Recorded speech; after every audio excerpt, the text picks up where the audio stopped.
Live from WTEN, this is News 10 at 4 on the news station.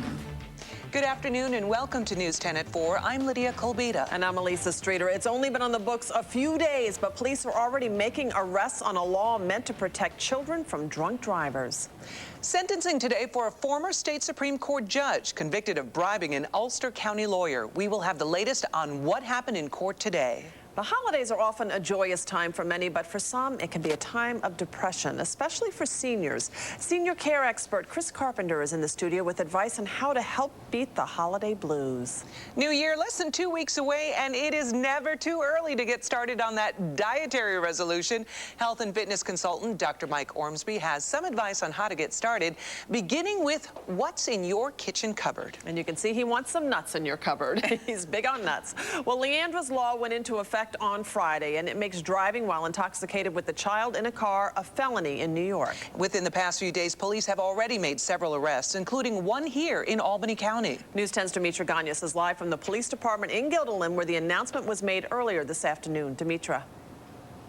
That's right. That first arrest here in Albany County was made Saturday night at about 11:45 p.m. Guilderland police say that Dr. Eileen Joyce of Voorheesville was arrested near the corner of Route 155 and Knott Road. Now, cops say that she had a blood alcohol content of 0.14. And in the car with her were a total of 3 passengers. One of them, a 7-year-old who was the daughter of a colleague who was also in the car. Now, police say they were coming home from Proctor's Theater in Schenectady, and police saw Joyce driving erratically.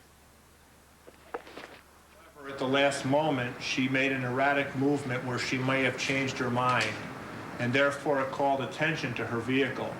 The officers then followed her down Western Avenue eastbound toward Route 155, wherein she made several vehicle and traffic violations of going over the lines, not staying in the lane.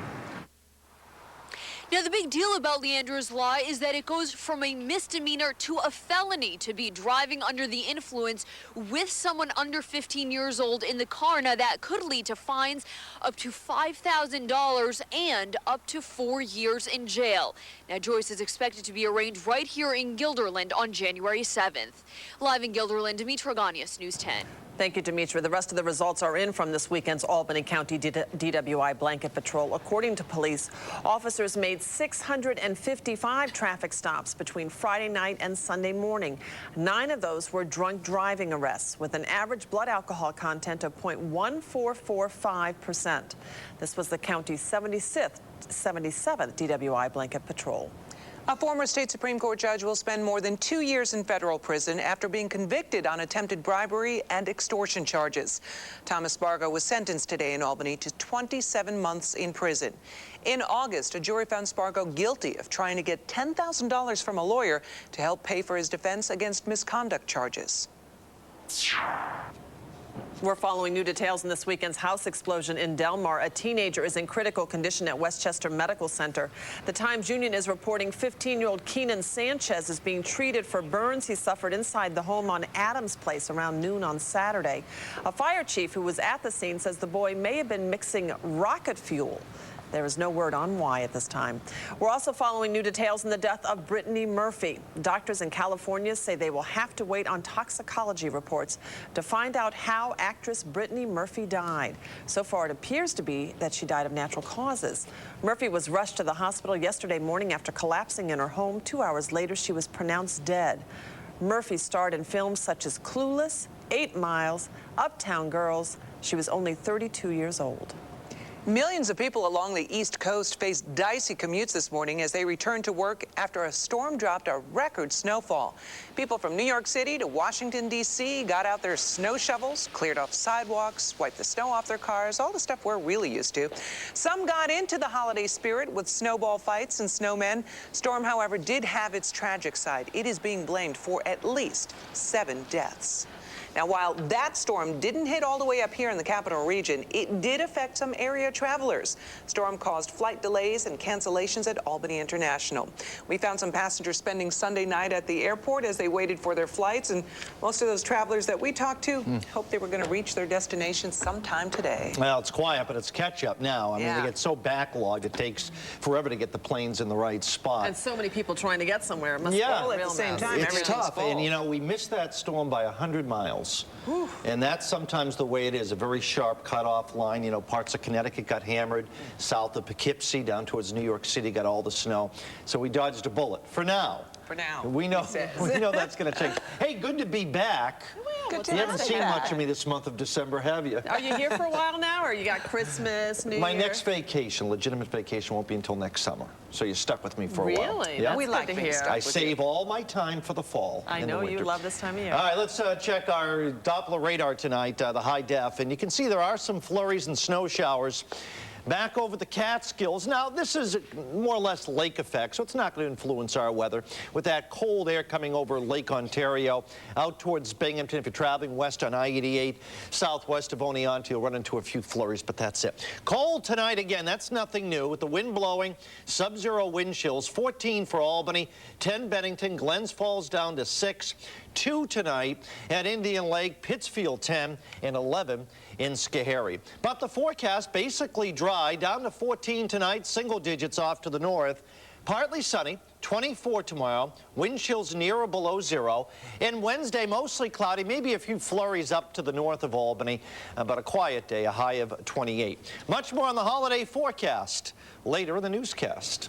Thanks, Steve. Well, while many people are alive with holiday spirit this time of year, some seniors are starting to feel down and alone. Senior care expert Chris Carpenter here with advice on how to beat the holiday blues. Plus, staying on a diet can be difficult during the holidays when you're feasting with family and friends, of course. Health and fitness consultant Dr. Mike Ormsby has some advice, starting with some kitchen essentials. And today's the busiest day for UPS shippers. Find out just how many packages they plan to ship this holiday season. You're watching News 10 at 4. We're back after the break. You're watching News 10 at 4 on the news station. Isolation and loneliness are listed among the major fears for those over age 65, so you can understand why some older adults face the holidays with dread. Joining me today is Chris Carpenter, a senior specialist from the Home Instead Senior Care Program, to talk about holiday depression in our senior population. And Chris, I was a little shocked by this statistic that 80% of seniors say their biggest fear is to spend the holidays alone. How do they know that it is not just a little bit of a fear, but it is, you know, a depression that they need to deal with? Well, they're isolated in their homes. Their children may have moved out and their grandchildren live out of state, and they're alone. And they just don't know where to reach out or what to do to get a friend or maybe make a phone call.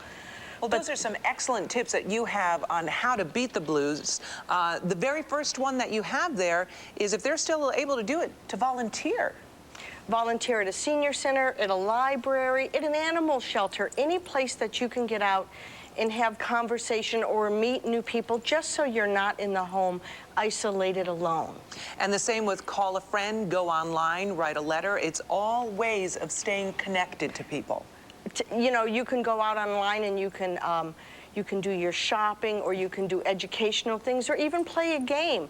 Stimulate yourself to get up and get out. Maybe write that letter to a friend that you haven't spoken with in years, and let them know that you would like to rekindle that friendship with letters and whatnot, or even a simple phone call.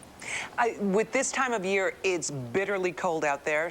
And the weather gets a little dicey, so some people may be a little afraid of going out. But one of the tips that you have is decorate your space. It's so simple, even if it's just a few little ornaments, or to bake some cookies, or post your Christmas cards. So if you do have company, that they can see them, and get the season in your own little environment.